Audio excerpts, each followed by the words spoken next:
준비된 사람이라는 표현을 부족함이 없는 존재가 되는 것으로 해석하여 자신의 삶에 적용하는 것을 봅니다. 준비된 사람이라는 말을 어떤 방식으로 이해하고 받아들이느냐가 중요합니다. 하나님이 요구하시는 준비는 인간들 쪽에서 생각하는 것과 이질적인 경우가 많습니다. 하나님이 주의 일을 감당해 가도록 준비시키는 가장 중요한 항목은 인간 자신의 무능함을 철저하게 자각하는 것입니다. 이것 없이는 그 누구도 하나님의 일을 감당할 수 없습니다. 역사 가운데 하나님 앞에 귀하게 쓰임받던 모든 사람이 이 항목을 전공 필수로 이수한 후 현장에 달려갔습니다. 감각이 둔하고 느린 사람은 사역 중에라도 반드시 이 과정을 이수합니다. 아주 처절하게 자신의 보잘것없음을 깨닫는 자만이 하나님의 도구로서의 생애를 살 수 있는 것입니다. 하나님의 일은 하나님 스스로 성취하고 이루어낼 수 있다는 믿음이 없으면 그 어떤 준비도 무용지물입니다. 내가 죽을 힘을 다해 준비한 것들이 없으면 하나님도 일하실 수 없다는 생각은 주의 일을 해서는 안 되는 존재가 바로 나라는 사실을 확인시켜주는 말입니다. 인간을 통해서 일하신다는 말을 강조하는 것은 좋지만 그것의 의미를 인간의 도움이 없이는 안 된다로 이해하시는 것은 곤란합니다. 하나님이 자기 일을 이루어 가실 때 한결같이 등장하는 특징에 주목해야 합니다. 하나님은 은혜의 흔적을 남기는 방식으로 당신의 일을 이루어 가십니다. 어떤 누가 보더라도 저 사람의 실력으로 저 일은 불가능한 일이었는데 어떻게 이루어졌지 하는 의구심을 들게 하십니다. 다른 신자들의 마음에 은혜로 이루어진 일임을 새겨넣은 방식으로 일하시는 것입니다. 세상의 기준과 준비의 관점에서 볼 때 전혀 아니올시다의 평가를 받은 사람을 통해 누구도 예상치 못한 큰 일을 이루어내십니다. 인간의 무능함이 하나님의 일에 조금도 걸림돌이 되지 않습니다. 그래서 주의 일을 감당함에 있어 가장 무서운 질병은 교만이라기에 앞서 비참한 열등감입니다. 어떤 의미에서 아무것도 갖추지 못한 현실은 하나님의 크심을 증명하기에 더없이 좋은 여건입니다. 그러나 영적인 분별력이 없는 우리는 이 세상 사람들에게 먹힐 수 있는 능력을 달라고 비통의 눈물로 아우성치고 있습니다. 누가 무엇으로 하나님의 일과 역사하심을 규정합니까? 하나님이 자기 일을 직접 규정하십니다. 이건 주의 일이고 저건 주의 일이 아니야. 오늘날 우리 안에 가장 큰 문제는 우리 스스로 하나님의 일을 규정하는 주체가 돼버린 것입니다.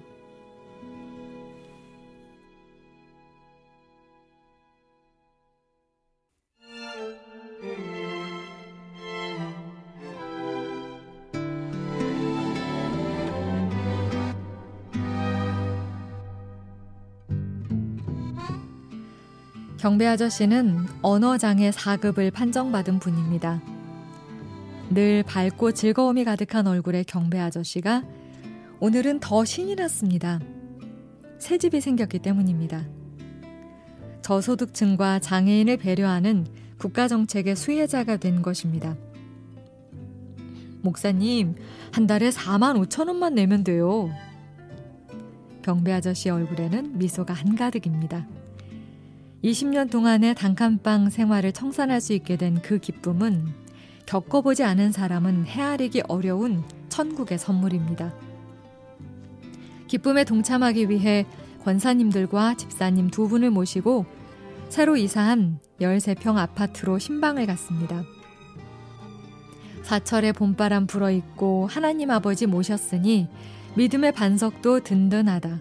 우리 집 즐거운 동산이라. 찬송을 부르는 모두의 얼굴에 기쁨이 가득합니다. 1절, 2절 잘 넘어갑니다. 3절 중간 부분에 오니 저의 감정선이 흔들리기 시작합니다. 사람들 앞에서 울음을 참아내기 쉽지 않습니다. 방법이 없어 다른 이들의 찬송만 듣고 저는 멈추었습니다. 경배 아저씨의 눈에도 이슬이 맺히기 시작합니다. 찬송이 계속되는 그 순간 수많은 상념이 스쳐 지나갑니다. 얼마나 고단한 인생이었을까.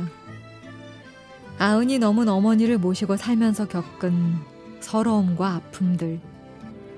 취직을 하고 싶어도 말이 통하지 않는다는 이유로 직업을 가지지 못했던 사연. 돈이 없어 이 집 저 집을 떠돌며 지낸 수십 년의 세월. 하나둘 꼽아보면 이야기는 끝이 없습니다. 그의 목소리와 얼굴 속에 인생의 피곤함과 무거움이 그대로 새겨져 있습니다. 지금 이 순간 경배 아저씨는 그 고통스러운 시간들을 이 찬송으로 지워내고 있는 것입니다. 목사와 아저씨의 눈물샘이 동시에 고장이나 13평 아파트가 이렇게 하나님 나라가 되었습니다. 세상에서 가장 넓은 그 집을 안내자인 경배 아저씨를 따라 관광했습니다. 생전 처음 가져보는 욕실, 작은 방, 베란다, 새로 구입한 텔레비전, 냉장고, 세탁기. 입에는 어느새 거품이 넘쳐 흐릅니다. 자랑하는 그 모습이 더 눈물나게 합니다. 목사님, 밥 먹으러 가. 미국에 부흥회 하러 가기 전에 내가 밥 사드리려고 돈 모았어요. 해물탕 좋아하잖아. 순간 저의 수도꼭지는 완전 작살이 나버렸습니다. 견딜 수가 없어서 먼저 방을 나와 모퉁이에서 눈물을 연신 닦았습니다. 그렇게 따라 나선 식당에서 그의 전 재산을 털어 준비한 밥을 먹었습니다. 교회로 돌아오기 전 경배 아저씨는 저를 꼭 안고 속삭입니다. 목사님 고마워요. 날 많이 사랑해줘서. 미국 가서 설교도 잘하고 건강하게 돌아오세요. 많이 그립고 보고 싶을 거예요. 확신하건대 저보다 더 행복한 목사는 이 세상에 존재하지 않습니다. 63세 아저씨로부터 사랑을 고백받아본 목사가 어디에 있겠습니까? 성도들을 더 많이 사랑하고 이 큰 사랑을 배신해 마음을 팔아먹는 목사는 되지 않겠다고 다짐하면서 집으로 돌아왔습니다.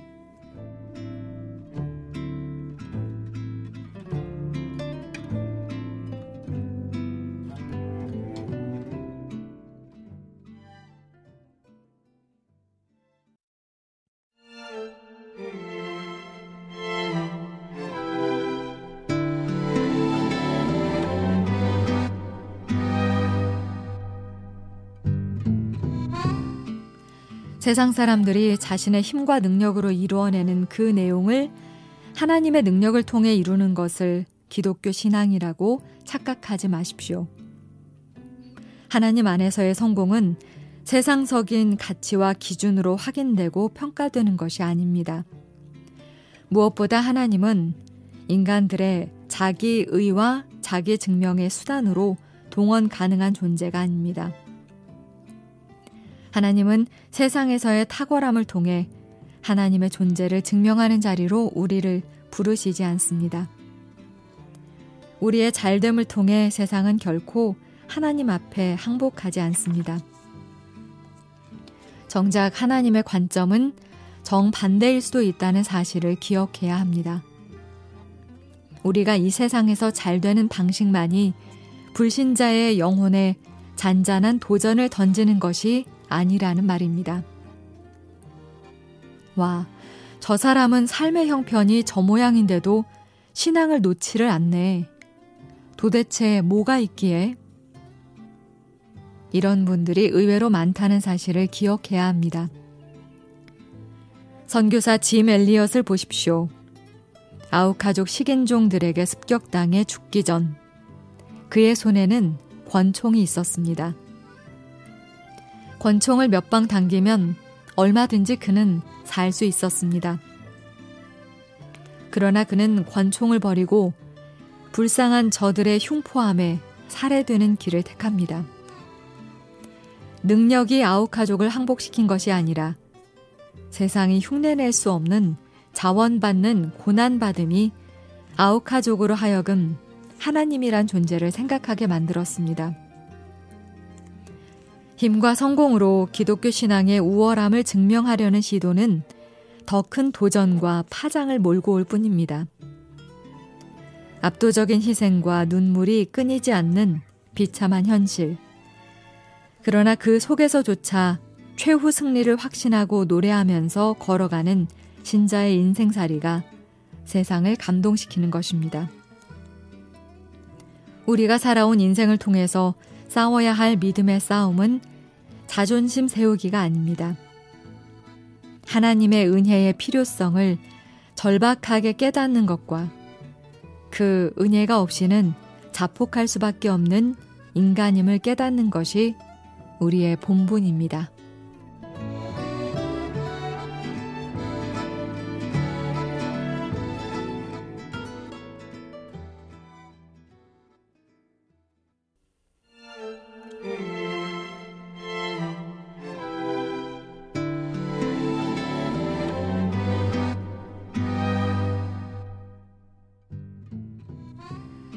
주님을 더 깊이 알아가고 성령 하나님의 인도하심 가운데 신앙이 성장하고 있다는 명확한 표지 중에 하나는 죄에 대한 민감함입니다.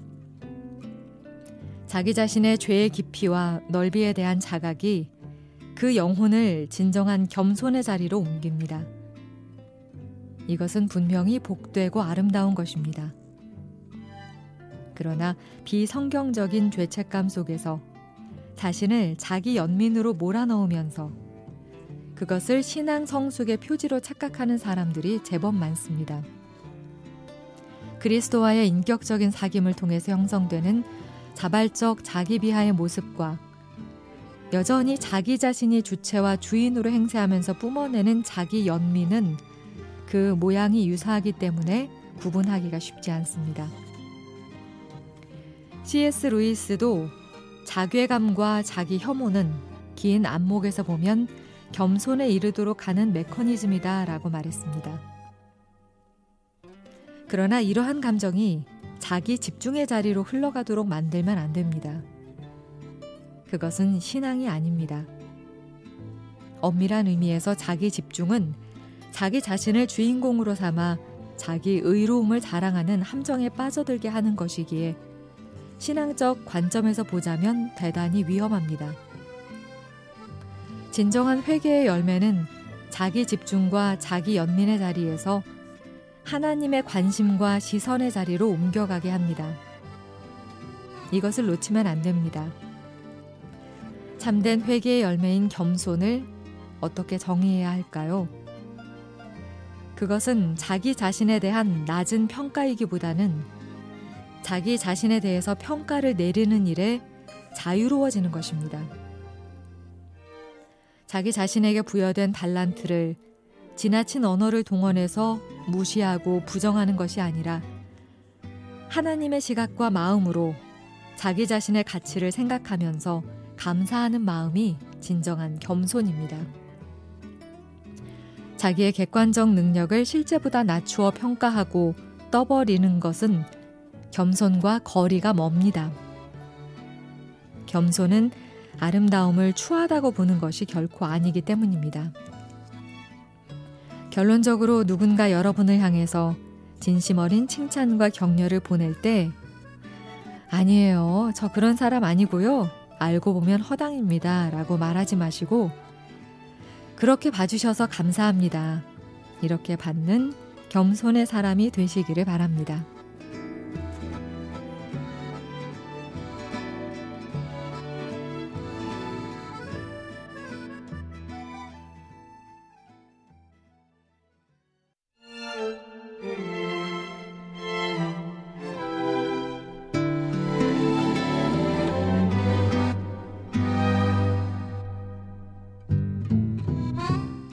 형, 저 도저히 못해 먹겠습니다.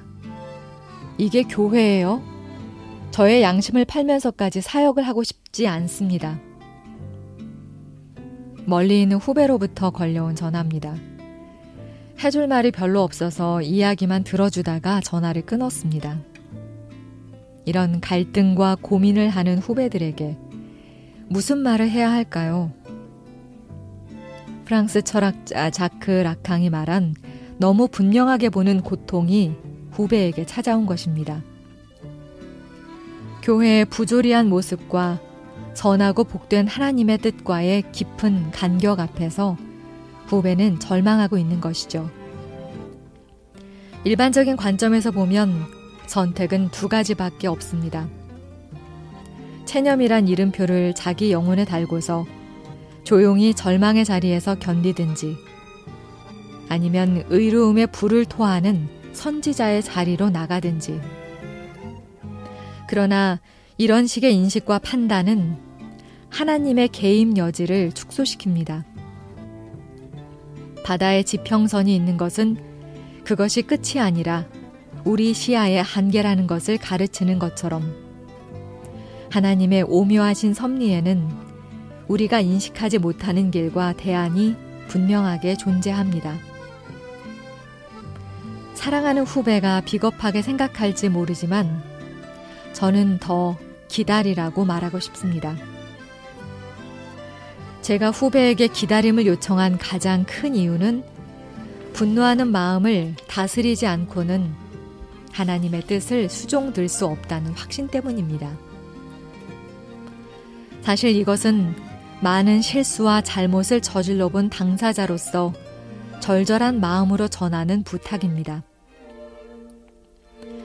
매서운 추위가 기승을 부리는 한겨울에 방문을 활짝 열어놓으면 방 안의 따뜻한 공기는 전부 빠져나가고 차가운 공기가 방 안을 채우는 것처럼, 준비되지 않은 상황에서 쏟아놓는 외침은 설령 그것이 의로운 것이라고 할지라도 주님의 몸된 교회를 따뜻하게 하기보다는 얼어붙게 만든다는 사실을 기억해야 합니다. 블레즈 파스칼은 인간이 겪는 불행의 유일한 원인은 어떻게 하면 자신의 방에서 조용히 있을 수 있는지를 모른다는 데 있다라는 인상적인 말을 던졌습니다. 시사하는 바가 참으로 큰 말입니다. 기다리고 준비해야 할 시기에 액션을 가하는 것은 품은 뜻의 고결함을 말살시키는 것입니다. 무엇보다 자신이 의로움을 대변하는 사자로 나서고 있는 것인지, 아니면 타락한 종교 권력자들이 누리는 안락과 평안함을 누리지 못해 배아픔을 겪는 것인지 정직하게 내면을 살펴야 합니다. 교회를 사랑하고 염려하는 마음에 말로 다할 수 없는 번민의 시간을 보내고 있을 사랑하는 아우에게 깊은 잠을 허락해 주시길 간절히 빌어야겠습니다.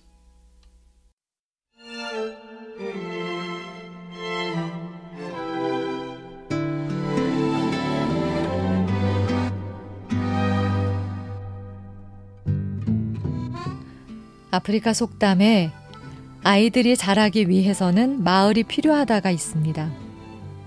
이 속담이 함의하는 바가 큽니다. 마을이 주는 기능 중 가장 큰 것은 공동체 정신을 키우는 것입니다. 교회의 공동체 정신은 너무나 중요합니다. 그러나 거의 무너지고 있습니다. 사실 저의 학창시절을 돌아보면 인사법, 연애, 대인관계, 놀이, 여가, 의리, 신앙 등을 교회 학생회에서 배웠습니다. 그리스도이신 예수님을 구주로 알고 믿게 된 것을 제외하더라도 고향 교회는 너무나도 많은 것을 제게 제공했습니다. 평생을 갚아도 다 갚지 못할 아름다운 추억이 귀한 선물로 남아 있습니다. 주변의 사역자들과 어른들로부터 요즘 아이들 신앙에 대한 우려의 소리를 많이 듣게 됩니다. 그 원인이 어디에 있을까요? 다양한 진단이 가능할 것입니다.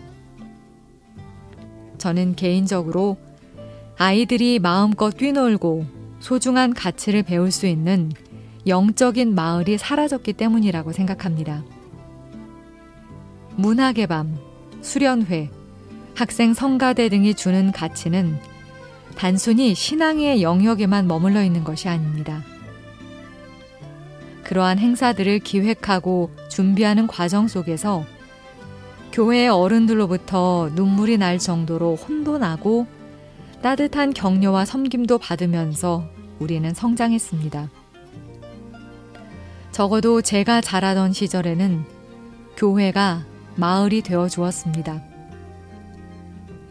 책망, 격려, 지도, 인도, 베품, 관계, 예의 등의 가치를 교회라는 마을이 가르쳐 주었습니다.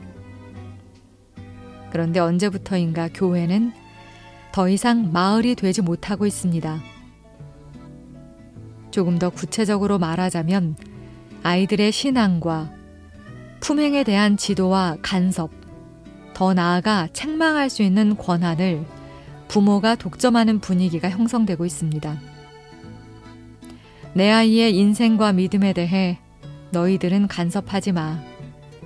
이런 종류의 무언의 시위가 아이와 부모에게 선명하게 보입니다. 교회가 영적인 마을이 되기 위해서는 각 가정에서부터 하나님을 경외하는 그 의미를 엄중하게 가르쳐야 합니다. 무엇보다 교회 안의 어른들을 자기 자녀의 또 다른 부모와 교육자로 인식하도록 가르쳐야 합니다. 이러한 가치에 인생을 건 사람들이 교회로 모일 때 아이들은 더욱 큰 단위의 영적인 마을을 비로소 만나게 됩니다. 그곳에서 아이들은 신앙과 인생을 제대로 배우게 될 것입니다. 다른 집 아이들에게 얼마든지 책망과 견책이 가능한 영적인 마을로서의 교회를 꿈꾸는 것은 이상향에 사로잡힌 무모한 꿈일까요?